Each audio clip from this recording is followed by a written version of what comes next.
Hello everyone. आज के video में हम डिवाइड करने वाले हैं, बट डिवाइड को हम समझेंगे कि अगर डिवाइजर दिया हुआ है, क्वेश्चन दिया हुआ है, रिमाइंडर दिया हुआ है तो हमारा डिविडेंड क्या होगा। तो उसके लिए हम सबसे पहले एक क्वेश्चन लेंगे 4 एंड 14। 4 एंड 14 को हम नॉर्मली सॉल्व करेंगे जैसे हम सॉल्व करते हैं। 4 को 14 सॉल्व किया तो 4 3 सा 12। सो हमारा 4 से 2 माइनस हुआ 2, तो ये रिमाइंडर हुआ। अब हम सबसे पहले इन सबका नेम डालेंगे कि हम सबको क्या क्या बोलते हैं। सो यहाँ पे जो भी नंबर रहता है उसको हम डिवाइजर बोलते हैं, यहाँ पे जो रहता है उसको हम डिविडेंड बोलते हैं, ये जो नंबर दिया रहता है इसे हम क्वोशिएंट बोलते हैं और इसको रिमाइंडर बोलते हैं। हिंदी में ये जो होता है ये हमारा भाजक होता है। हिंदी का वैसे जरूरत नहीं पड़ती, बट मैं हिंदी लिख दे रही हूँ। यहाँ पे हमने सबका नाम डाल दिया।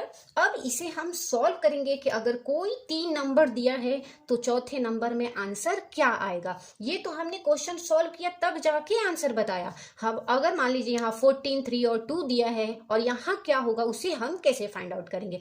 हमें क्लासेस के टाइम में बताया जाता है कि बहुत सारे फॉर्मूलों को याद रखो तो आपका हर एक नंबर आंसर आएगा, बट यहाँ पे इतने हमें फॉर्मूले याद नहीं करने हैं, सिर्फ एक ही याद रखना है और उसी से हमें सारे नंबर फाइंड आउट करने को मिलेगा। सो आइए स्टार्ट करते हैं। हमने प्रीवियस क्वेश्चन ये दिया 4, 14, 3 आया एंड 2 हमारा रिमाइंडर आया। अब इसे हम समझेंगे। अगर हमारा डिवीजर 4 दिया है, अगर हमारा यहाँ जो डिवाइजर है वो 4 दिया है एंड हमारा क्वेश्चन दिया हुआ है 3 एंड रिमाइंडर दिया हुआ है 2, तो हमारा डिविडेंड क्या होगा। तो अब डिविडेंड का फिर फॉर्मूला लगाएंगे। अगर डिवाइजर पूछा तो डिवाइजर का फॉर्मूला लगाएंगे, नहीं, हमें सिर्फ एक फॉर्मूला याद रखना है। हम सिर्फ यही याद रखेंगे, डिवाइडेंड इक्वल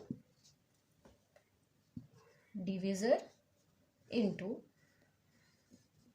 क्वोशिएंट प्लस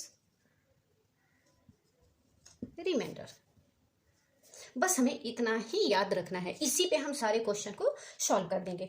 आप यहाँ पे चेक कर सकते हो, डिविडेंड हमारा निकालना है तो हम यहाँ देखेंगे कि डिवाइजर क्या दिया हुआ है। डिवाइजर हमारा 4 है, क्वेश्चन हमारा 3 है एंड रिमाइंडर हमारा 2 है। तो हम यहाँ पे ऑड मास वाला मैंने बताया है, तो प्रीवियस वीडियो में आप जाके ये वाला फॉर्मूला देख सकते हो, ऑड मास का, बॉड मास का। तो 4 3 ज़ा 12 और 12 2 हमारा होता है 14। 4 3 ज़ा 12 और यहाँ प्लस है 2, तो 12 और 2 होता है 14। आप यहाँ पे भी क्वेश्चन में चेक कर सकते हो कि हमारा डिविडेंड जो है वो 14 आया, यानी हमारा जो आंसर है वो 14 आएगा। हम एक क्वेश्चन और लेते हैं, उस क्वेश्चन से भी फिर समझते हैं। जैसे कि हमने यहाँ क्वेश्चन लिया, डिविडेंड हमारा 14 है, क्वेश्चन हमारा 3 है, रिमाइंडर 2 है, तो हमारा डिवाइजर क्या होगा। सेम हमें इसी में उस चीज को नोट डाउन करना है। तो हमारा यहाँ पे डिविडेंड जो है 14 दिया हुआ है एंड डिवाइजर जो है वो डिवाइजर नहीं दिया है। क्वेश्चन हमारा 3 है एंड रिमाइंडर 2 है। अब यहाँ मल्टीप्लाई दिया हुआ है और डिविजर हमारा कुछ नहीं है। हम सबसे पहले अगर ये देखें तो इसमें हम ऑड मास के अकॉर्डिंग सबसे पहले इसे सॉल्व करते हैं। तो जो हमारा यहाँ पे तो क्वेश्चन मार्क है तो इसे तो हम सॉल्व नहीं कर सकते, तो ये जो +2 है, +2 को हम लेफ्ट साइड लाएंगे। याद रखिएगा, कभी भी राइट साइड से लेफ्ट साइड में आता है तो साइन चेंज हो जाता है। अगर मल्टीप्लाई है तो इधर आएगा तो डिवाइड में चेंज हो जाएगा, प्लस है तो इधर आएगा माइनस में हो जाएगा, अगर माइनस है तो इधर आएगा तो प्लस में हो जाएगा, अगर यहाँ डिवाइड है इधर आएगा तो मल्टीप्लाई में हो जाएगा। यानी इक्वल के बाद अगर इक्वल के इधर कभी भी लेफ्ट साइड से राइट साइड या फिर राइट साइड से लेफ्ट साइड कभी भी चेंज होता है तो हमारा साइन जो है वो इंटरचेंज हो जाता है। इस चीज का हमेशा ध्यान रखिएगा। तो यहाँ पे आप देख सकते हो 14 दिया हुआ है और ये +2 है, जब +2 इधर आएगा तो हमारा -2 हो जाएगा और इक्वल में ये हमारा क्वेश्चन मार्क और मल्टीप्लाई 3 दिया हुआ है। अब हम यहाँ क्या करेंगे, 14 से 2 जो है वो 14 से जो 2 है वो हम माइनस करेंगे। तो 14 से 2 माइनस किया तो आया हमारा 12। अब ये हमारा क्वेश्चन मार्क दिया हुआ है मल्टीप्लाई 3। अब ये मल्टीप्लाई में है तो मैंने बोला था कि अगर हम इक्वल के इस साइड लाते हैं तो हमारा जो वो चेंज हो जाता है, जो साइन दिया हुआ है वो हमारा चेंज हो जाता है। तो जो मल्टीप्लाई 3 है इधर आएगा तो डिवाइड में हो जाएगा, यानी 12 डिवाइड 3।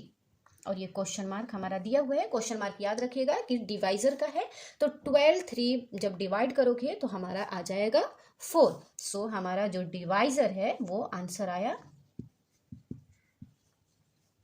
4। ये हमारा आंसर आया। आई होप कि आपको ये वीडियो समझ में आया होगा।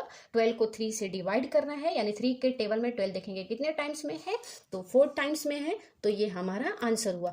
आप क्वेश्चन में देख सकते हो कि क्वेश्चन में हमारा ऑलरेडी यहाँ पे दिया हुआ है 4, 14 और 3। सो हमारा आंसर आया था 4। तो यहाँ पे आप देख सकते हो डिवाइजर जो है 4 दिया हुआ है।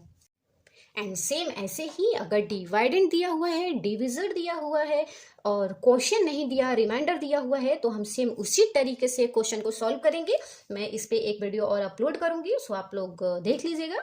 अभी के लिए thank you so much watching for video अच्छा लगे तो लाइक करें एंड हमारे चैनल को सब्सक्राइब करें, नोटिफिकेशन को ऑन रखें ताकि आपको ऐसे ही नए नए वीडियो का नोटिफिकेशन मिलता रहे।